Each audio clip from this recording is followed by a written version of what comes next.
Welcome to Living the Reclaim Life podcast. I'm Denisha. We're glad you're here for conversations that revive hope, inspire healing, and encourage you to live a vibrant life with Christ. I had the privilege of being interviewed by Claire Culwell on her podcast, Called to Be Bold. And before I share the interview, I want to tell you a little about Claire. Claire is a twin abortion survivor.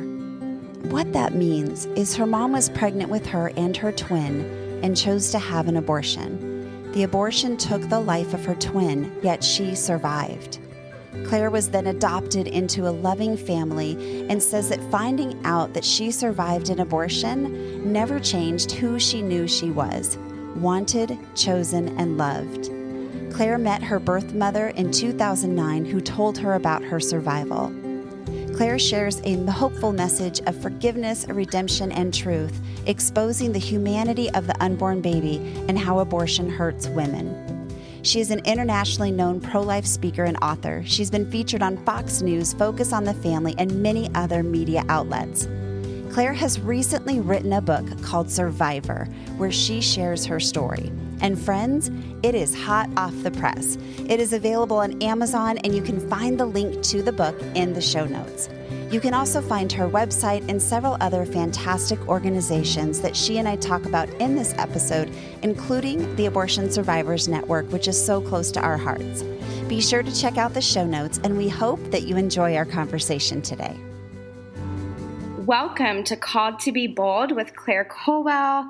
I'm Claire, your host. Thank you so much for joining us today.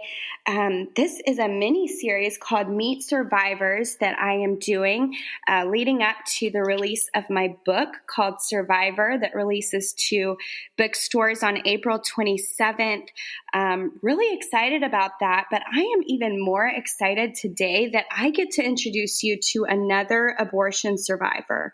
If you haven't been listening, I would be sure to go back and listen to the 3 episodes before this of this mini series called Meet Survivors, where I highlight other abortion survivors like me who I have met and become friends with over the past really couple years. And so it's been really encouraging to hear from them, and especially for me to know that I'm not alone, that there are people who have experienced what I've experienced, but also for you as a listener to be able to humanize that unborn baby and see that there are not just Claire Culwell and Gianna Justin and Melissa Oden out there, but there are other survivors who share a similar story, who survived an abortion procedure, and that their stories matter just as much as mine, just as much as yours. So today, I'm so excited to introduce y'all to Denisha Werkheiser. She is the founder of Reclaimed Story, which is a ministry for women to bring hope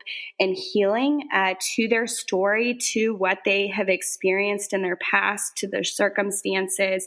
And so I'm excited for y'all to hear from her. Welcome, Denisha. Thanks so much for joining us. Oh, thank you so much for having me. I'm excited to be here. Denisha, tell us a little bit about you. Oh, well, I live in Tucson, Arizona in the desert, and it's really beautiful if you've never seen the desert. I live in Tucson with my husband and 3 kids. This year we have bookend kids. So we have a freshman, a senior, and then a 9-year-old. So it's been a crazy year for them. But yeah, we have 3 kids, live in Tucson. And I just want to say thank you so much, Claire, for all you're doing. You are such a trailblazer along with Melissa and Gianna. And it's just amazing to just get to know you and be a part of all that is sort of coming out during this time. Thank you so much. Well, what is your survivor story? People ask me all the time, how does someone survive an abortion procedure? And I know my story. I was a twin, and I survived a D&E abortion procedure, but I'm curious, what is your survivor story? How did you become an abortion survivor? I was 42 and my husband and I were talking about the New York law, the Reproductive Act that came through. And I was really upset about that. And I said, this isn't okay. And as we're processing that, the thought popped in my head, ask your dad if your mom ever considered having an abortion with you. And I thought that's kind of an interesting thought. I was born in the 70s, so abortion was legal. And so I kind of, pushed it aside and we went on with our conversation. And then the next thing, it popped in my head again. And I thought, okay, it was like an urgency I felt. So I texted my biological dad. My mom has been passed away for decades now. And I texted my biological dad and I said, hey, I have a question for you. I have a weird question for you. I said, did mom ever consider having an abortion with me? And I'm thinking he's going to say yes, but, of course she didn't. And, we raised you. And about 2 hours later, my text went off and my dad said, oh, you don't know, do you? He says, not only did your mom consider having one, he said, we tried. She had an abortion with you. And I remember I was sitting in Culver's actually, and I had a concrete mixer in one hand and like fries or cheese curds in the other hand. And I just sat down and I felt like all the blood had rushed out of my body. I was just in shock. And I looked at my husband and I thought, well, this was all great information until he said that. And I just stared at my phone and I thought, is this even a thing? Do people, I actually survived an abortion. I just wanted to know, did she consider it? I don't know why, it just kept popping in my head. And so I found out later that day that my mom and dad found out they were pregnant with me in October. And in November, my mom took what was an off the market version of the abortion pill that's legal today. So she took 4 white pills to end the pregnancy in November. She was early in the pregnancy at that point. And in December, she was still pregnant. So that did not work. So she went into the hospital in California and she had a full D&C abortion. And after the procedure, January rolls around, February rolls around, and she realizes that she's still pregnant. And at this point in California, back in the, later 70s, to have an abortion that far along was illegal. So in February, she realized I'm having this baby. And so my parents, they got married in April. And then in July, I was born full term.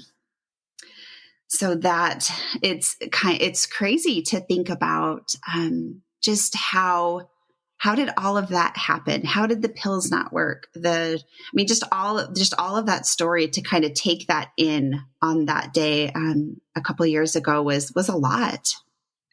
Wow, I didn't realize that you found out so recently and by text message of all ways to find out something so, earth-shattering information about your birth, but also just finding out that maybe what you believed about yourself wasn't necessarily the case. And I can relate to that. I remember the moment that I found out and sat face to face with my birth mother and learned that I had survived an abortion and that I had been a twin.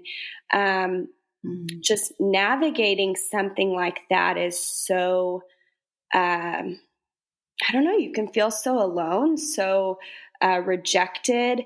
How did it affect you?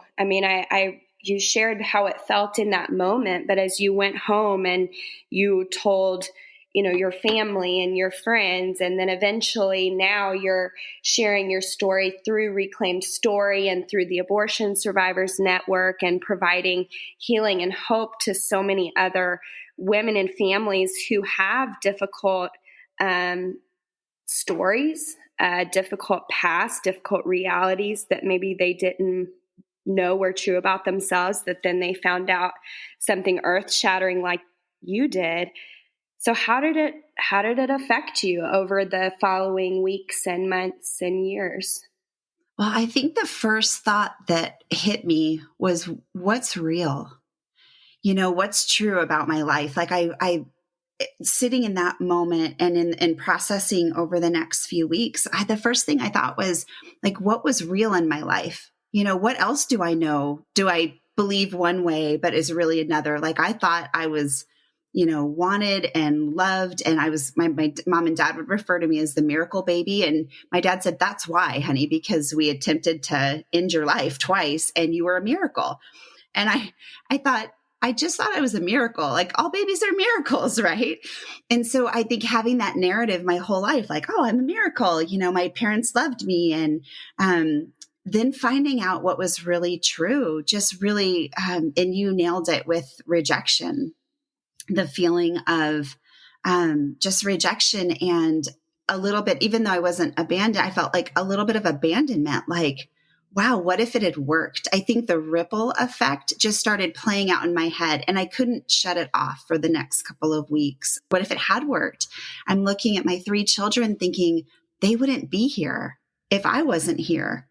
What would, life, like I could potentially not have a life at all. And that, I think just that whole reality, there were so many layers that God was kind of just pulling off at the time. And it was a lot to process. I was positive that I was the only one. That's why you guys being trailblazers and sharing your story so courageously is so important, because I was positive I was the only one.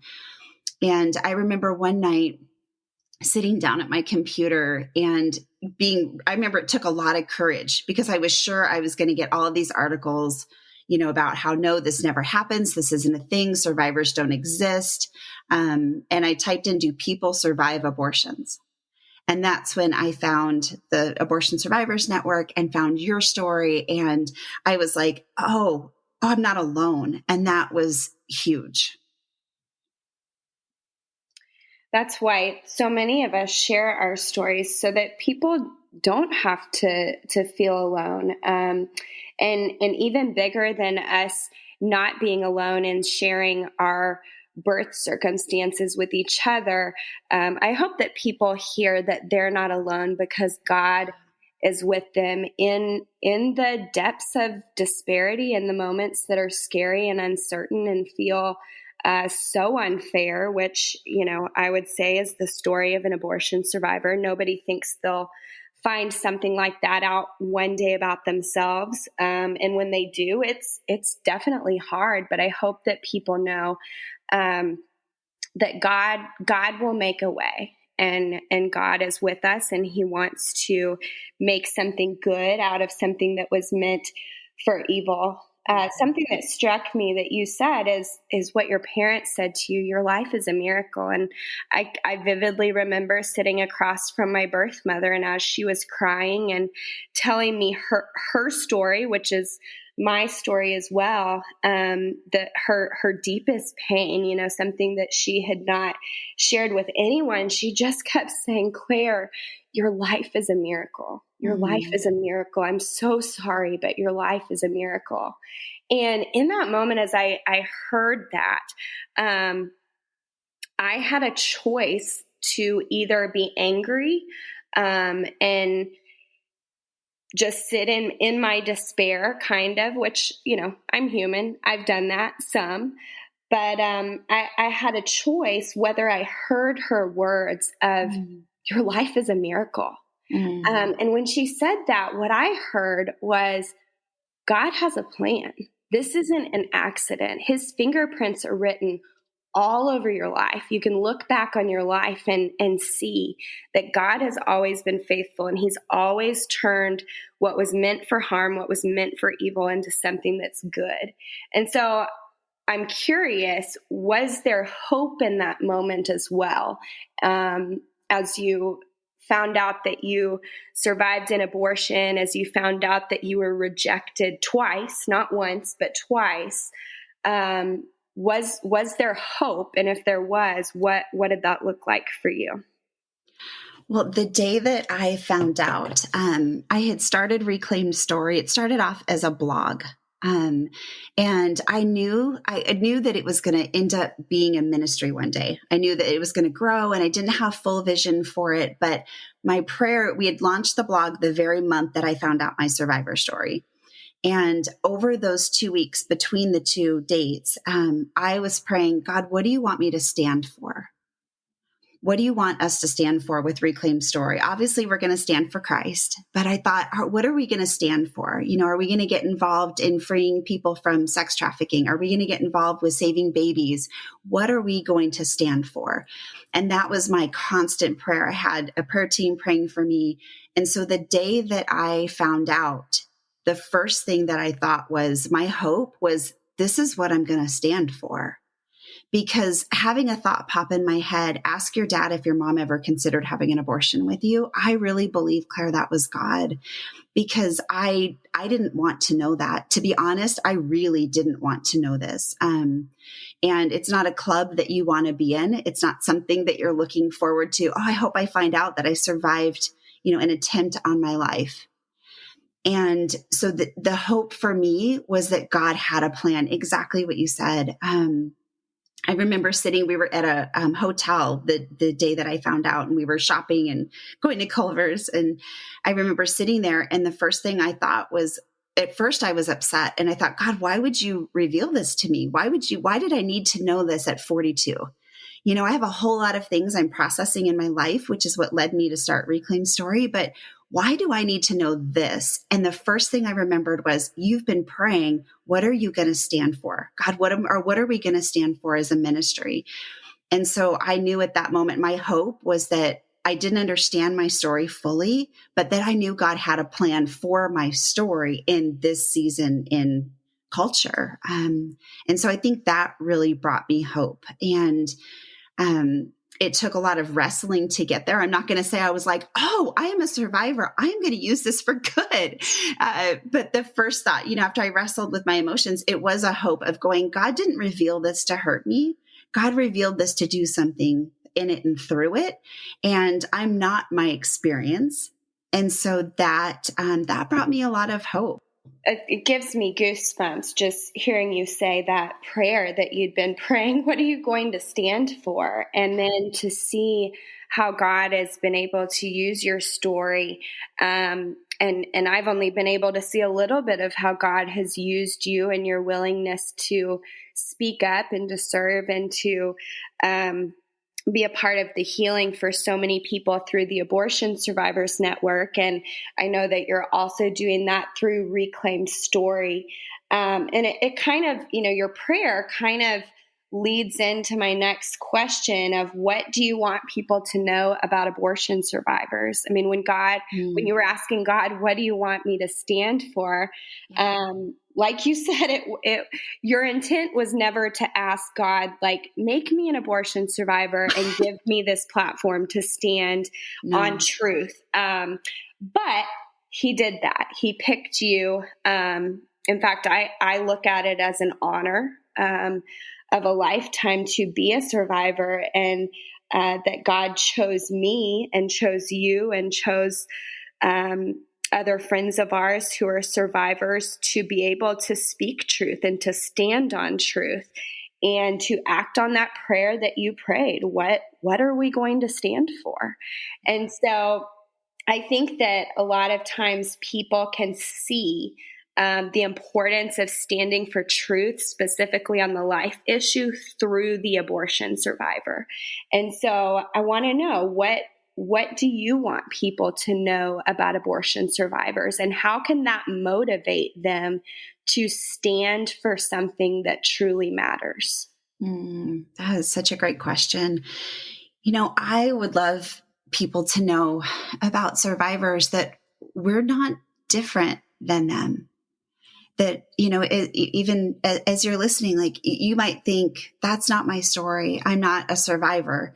And our stories are really like, whoa, right? I remember as I've shared with people my story, I've had some people say, wait, is that a thing? What I would love people to know, even though that sounds so far out, right? We are not any different than anyone else that has experienced something hard in their lives. And so I think as far as survivors, I hope that our faces and our stories humanize the unborn. I hope we can look at us and go, wow, you were once there. You were once, in the womb with an attempt on your life. But I hope they can look at us and see us as people who love, who care, who have experienced something hard in our life, and that there's not that much distance between your stories and our stories. Because if we boil off the experience we had, right, our experience includes surviving an abortion. But other people have experiences of abuse, of grief and loss, of, hard childhoods, neglect. And when you take all of those experiences and you boil off the top, right? We boil off the details of our stories. What we have left in the pot is the same emotions. We wrestle with our identity, who we are in Christ, our worthiness. Are we worthy? We wrestle with rejection. We wrestle with, sadness and all of these things. We need hope and we need healing, just like anybody else that's had something hard happen in their story. We're using our stories for good, just like everybody has the opportunity to do that. What has the response been like as you've shared your story with other people, maybe people at your church or people in your family, or even just in general in this culture that we live in today? What's the response been like? The response is shock. Every time. If I had $1 for every time somebody said, "Is that a thing?" I'm like, yes, it is totally a thing. And I have so many friends. I know over 360 people who it's a thing. And so I think, it's shock. In fact, it's interesting. I had shared my story with one gal, and a couple months later talked to her again. And she said, "Wait, you mean you survived your mom? Like you were the one in the womb?" And I said, "Yes." And she goes, "I always thought you were sharing with me that you had an abortion that you survived." And so that's so interesting. So I've learned to say that I've survived my mom's failed abortion. So I just think it's so unknown that we're bringing a voice to something that hasn't been out there for the public to hear, that people survive abortions. This is something that happens. And so I think that there is shock and it needs a lot of clarity at times. When I had the opportunity, I had a gal call me and she said, "Hi there." I didn't know her. She'd connected. My friend had she'd given her my number. And she said, "Hi there." She says, "I understand you know a lot about abortions." And I kind of sat down because I didn't expect that, hello, 2:00 in the afternoon. And she said, "I understand you know a lot about abortions." And I thought, okay, the first thing that hit me is, okay, Lord, guide my words.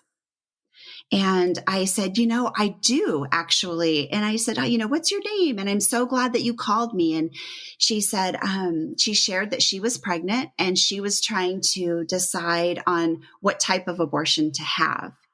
And get this, she was trying to decide over taking the abortion pill or having the abortion procedure. I said, "I'm so glad that you called me and that you're doing your research before making a decision. Why don't you tell me a little bit about where you are in life and how are you? How'd you find yourself, in this situation? What's causing you to consider, an abortion?" And she shared her story and we just had a very honest, loving conversation. And I said, "I'm so glad that you shared that. This must be really hard, And I said, "Do you mind?" We were about 45 minutes into the conversation. And I said, "Do you mind if I share with you my story?" And she said, "Absolutely, please." And so I said, it's interesting that when we first talked that you asked if, you were asking me between the abortion pill or having a procedure. And I said, "I'm going to say something that might shock you a little bit." I said, "Here's what's interesting." I said, "My mom experienced both." And she said, "Oh." And I said, "So I do know a lot about this." I said, "The interesting thing in my story is that I am the baby that she tried to abort." And there was this long pause.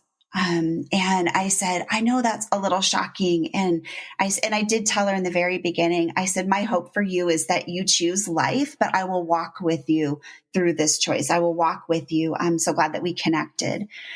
And so when I shared that with her, we processed for a little bit, and then she just suddenly stopped and she started to cry. And she said, you're like my baby.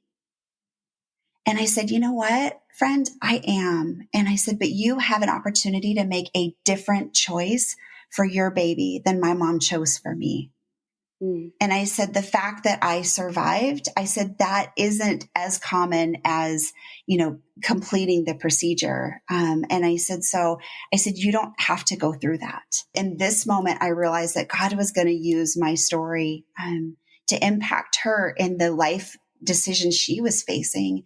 And so that was a Friday. And I said, you know what? I said, before, we go forward, why don't I meet you? I would love to meet you, pick you up. And why don't we go to a pregnancy center that I know of here in town? And we went in together, and she was so sweet to just let me walk that with her. And she chose life. She texted me a few days later and said, I'm keeping my baby. And I thought that was a response that I didn't expect from my story. It's so incredible to hear. I've had very similar responses, and that's exactly, when I asked you earlier, was there hope in your survivor story? And I think even in the midst of just surviving, in the midst of finding out something that is crazy and heartbreaking, like surviving an abortion, the hope is maybe even something that you can't see yet in the midst of your surviving, in the midst of finding out that your story isn't what you think it is. The hope is that God has that plan, and He has a purpose, and He knew exactly who you were, and that He was calling you to have this story so that He could use you in the lives of others. And so I think you're seeing the hope in your story as you're able to use your story, your voice, your experience, your survival to speak into the lives of others, and to encourage and to walk alongside women and families who find themselves in pregnancy situations, and people who are finding out that they survived abortions. I mean, there's just so many things that you can speak into as a survivor and use your experience, even though you didn't ask for it. Right. You can use your experience to impact and to save and to give value to the lives of other people. And so I love hearing those stories of how God does that through people, through women like you, Denisha. So that's super encouraging. You mentioned, though, that you worked at a church. And so I'm just curious, like, as you found out you survived an abortion, how did that affect your role at the church? And was abortion something that your church was talking about, or was abortion something that you had really thought about or had a stance on before you learned that you had survived an abortion? And then how has God used your survival in church ministry to bring conversation and to bring healing and hope? Yeah, I was a pastor for 10 years at my church and loved it. It was the hardest decision to decide to leave. I actually left April 1st of last year. So when I found out my survivor story, the first thing I did was go to our leadership, and I said, okay, so I found out this and I feel called to share it. And you and I both got to work on a project called Faces of Choice, where we told our testimony and it was put into a commercial and a website. And so I went to my pastors and said, I would love to do this, but I realize as a pastor, I'm also representing our church. Is this okay, that I step into this project? And they gave me full permission. They were like, yes, absolutely. Definitely what you do, with your life outside of church, that's not a problem. Feel free. And I said, it could get controversial. And it did, right, Claire? You and Melissa went to the March for Life.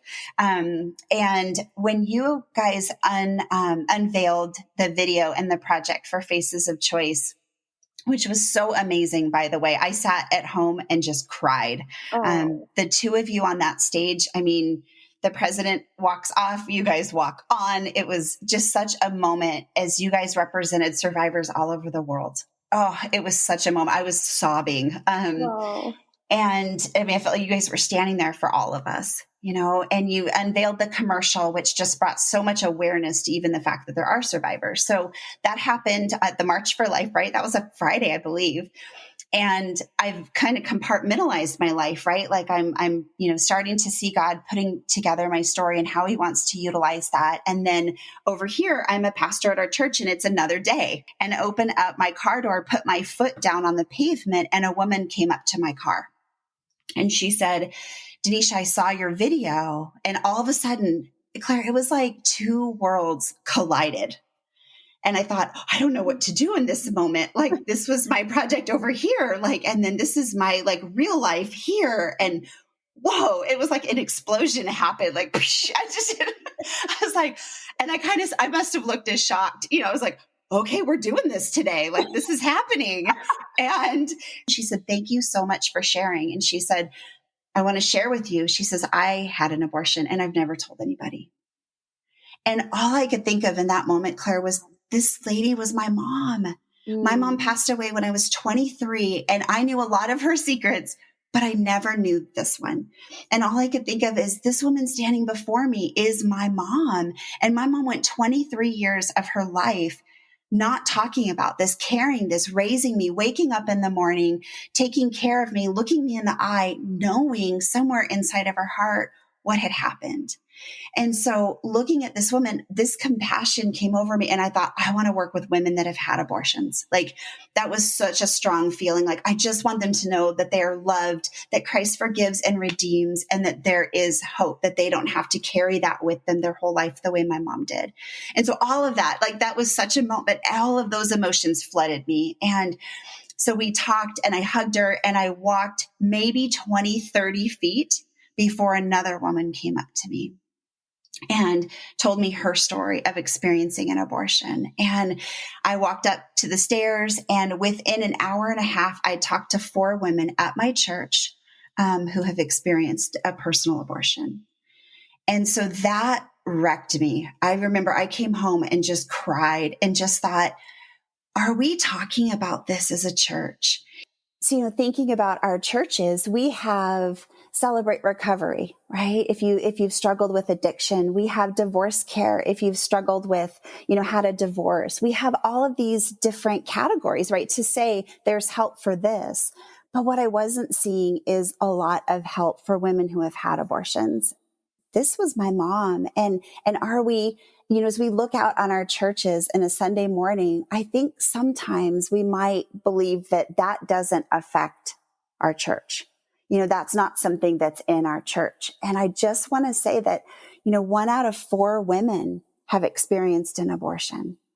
And so my heart just leaped at the opportunity to start talking about healing. So much of the topic of abortion has been, politicized, right? It's been something where it's not all churches want to embrace that conversation because of the fact that it is political and it's very divisive. When you look down at it, there are 61 million women and 61 million men in America alone, more than that probably, right, that have experienced an abortion. And so what if we start with healing? And that's really a passion of mine, is what if we start with healing? And there are so many organizations out there that do provide healing after abortions. That is my encouragement for churches, to start with the healing piece and to realize that as we look out over our churches, 1 out of 4 women have experienced an abortion. And so I really felt that particular morning. And so my heart was just so heavy for all of these women that have never shared their story, because it doesn't always fit in church circles to say I've had an abortion. And so just to have the freedom and the healing and experience God just reclaiming that experience in our lives and providing that freedom and forgiveness is a huge passion of mine. And I know that in churches, it's hard to talk about, because it has become so political. And so I think that there is so much opportunity as churches to provide healing, to come at it through healing, because as women heal from a past abortion, what's going to happen? They're going to let go of that shame. They're going to let go of any guilt or shame they've been carrying. And then at that point, and not everybody experiences that, right? But the majority of women, from what I've found, do have some sort of emotion behind their experience. So what if those men and women, right? Over 61 million in America alone. What if those women and men find healing, find restoration in their story, and then step out to start talking about and using their voice to what abortion really looks like? And what if it's just a friend that calls them and says, hey, I'm pregnant, considering this? Well, let me tell you of my experience. If we take off that shame and we provide that healing, people can begin to talk about what that experience was truly like behind the clinic doors. And I think that if more people who have experienced an abortion are healed and can use their voice to speak to others one-on-one or to crowds, right? That I think that will impact the number of abortions that we see. So I think the church has a huge role and so much opportunity to provide that healing. That's something I talk about often. And, if you look at our culture today, you'll see that Planned Parenthood and the abortion industry is saying to women and families, we're here for you. I mean, they don't hold that back. People know Planned Parenthood is here. The abortion industry is here. They're ready to, quote unquote, serve us, however you want to say it. That's how they're wording it, right? So that's how the culture's hearing it. And I've wondered so often, especially since I found out that I had survived an abortion, that I had been affected by abortion, something that growing up in the church, I thought that will never be my story, right? Mm-hmm. But I've wondered, why isn't the church saying it even louder? Because if we want women to feel like they can come to the church as their safe place, as the place that where they can find healing and grace and mercy and the love of Christ and community, a community of people who wants to walk alongside them in their grief and difficult circumstances, etc. If that's what we're preaching and saying as the church should be, why isn't the church saying, okay, you're in an unplanned pregnancy, you can come to us. This is the place for you. Yes. You've had an abortion. You can come to us. We're going to acknowledge you. We're going to walk alongside you. There is hope and there is healing. Yes. What I find is that churches, the majority of churches, are completely silent. And so women don't know they can come to their community of believers, to the church, when they find themselves in these situations. They feel shamed. They feel they need to hide. They need to cover up their sin. So many things. And also, if they have experienced an abortion in their past, they're silently suffering in the pews of our churches. Yes. Because nobody is saying anything. Yes. And so what are you doing with your ministry that is helping churches or helping leaders that you come in contact with be equipped to have the right wording, to know how to serve in their specific community, in their specific church? How are you starting that conversation or helping others? Or if you're not, what is the church's role? Where can they begin? Is there a landing place for them that if they want to equip themselves, that they can? I think that sometimes we can get excited about something and then we want to stand up and make a huge stance, right, for life and against abortion. I would say do it gently, knowing that 1 out of 4 women in your congregation have probably experienced abortion. And so I think a great place to start is with healing and acknowledging the women who are sitting in there, instead of trying to maybe influence out of the gate, for people to be pro-life. I think that caring and loving and nurturing the women in your church that have experienced it, the families in your church that have been impacted by abortion, whether it's a sibling that's been lost or a family member who's made the decision, and there's so many people, the ripple effect to this is huge. So I would encourage leaders to start with healing. There's all sorts of different healing programs out there. And so being able to just provide that space for healing is going to open up that conversation in beautiful ways and give you the opportunity to educate and equip your congregation to stand for life. I just want to add to that Embrace Grace would be a great organization. Yes, that's another one. Mm-hmm. I would encourage anyone who is, goes to a church and you don't hear your pastor talk about this, or maybe you work at a church, maybe you're a pastor listening today, equip yourself and your church members to embrace life and to embrace all of these different circumstances people experience in relation to abortion in their life. Mm-hmm. Let's see. There's one last question I wanted to ask you before you share about your ministry and how listeners can follow you. I have to imagine, just because I do have abortion survivors reach out to me right now on just about a weekly basis. I hear from one or two people who have heard my story or followed my Facebook page or heard through word of mouth that they're not alone, that there are other abortion survivors out there. And I'm sure that you have had similar experience as abortion survivors reach out to you. The more you share your story and put yourself out there and serve others. So what would you say to the person who just found out that they survived an abortion? I would say you're not alone. I felt like I found a family when I found the Abortion Survivors Network. There are people to walk with you through the shock of finding out your story and also the healing that follows.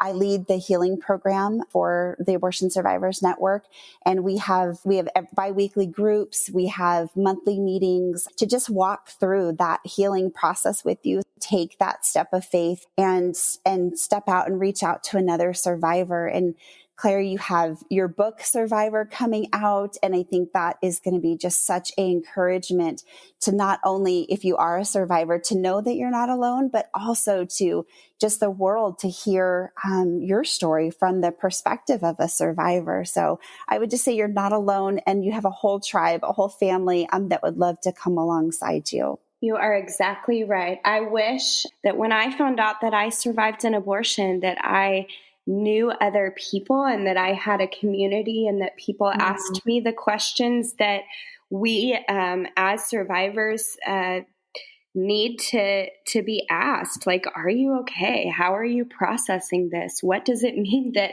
I survived an abortion? What does that mean for me? What does that mean for my family? What does that mean for our culture? Oftentimes abortion survivors do feel rejected. They feel alone. They feel like they're an outcast in society because society doesn't want to acknowledge that we exist. And so if you are a survivor, I would also encourage you to reach out and experience what God wants you to experience through the healing in your journey and through the hope in your journey, as we've discussed today. Denisha, it's been so fun to talk with you. I feel like we could just go on and on and on and make this like a 2-part series, and maybe I'll have to have you back to continue on, because I know people have just so enjoyed hearing from you today. I'd love to give people an opportunity to just hear a little bit about Reclaimed Story, maybe how they could be involved in that and how they can follow up with you after today if they have questions or if they're interested in being a part of Reclaimed Story, the Abortion Survivors Network, and all that you're doing. Absolutely. What we've found is that women need hope and healing, and there comes a part in our lives where we might have a file cabinet that is so neatly stacked with all of our files in life and all of our experiences. And then there's those files that are sitting on top of our desk and they don't fit in. It's the stories of trauma. It's stories of abuse. It's stories of neglect. And those experiences is what Reclaim Story is there for, to provide a safe community for people to come alongside you, to know that you aren't alone. And that actually, the community piece came out of what I've experienced with the Abortion Survivors Network.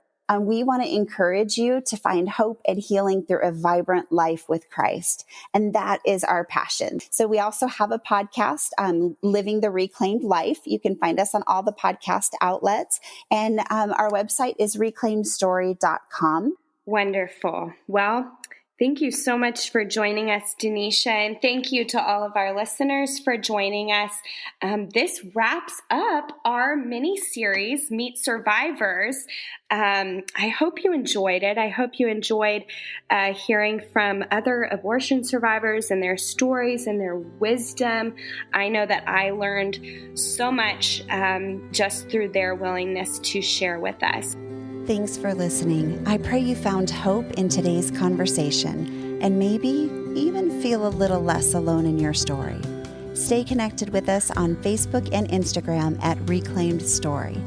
Want to learn more about living a reclaimed life and how you can be a part of our growing community of reclaimers? Check out our website at reclaimedstory.com. All of those links and more will be in the show notes. And if you enjoyed this inspirational podcast, be sure to subscribe, rate, and review. That is a huge help in helping us reach more people to live the reclaimed life. Thank you so much for listening.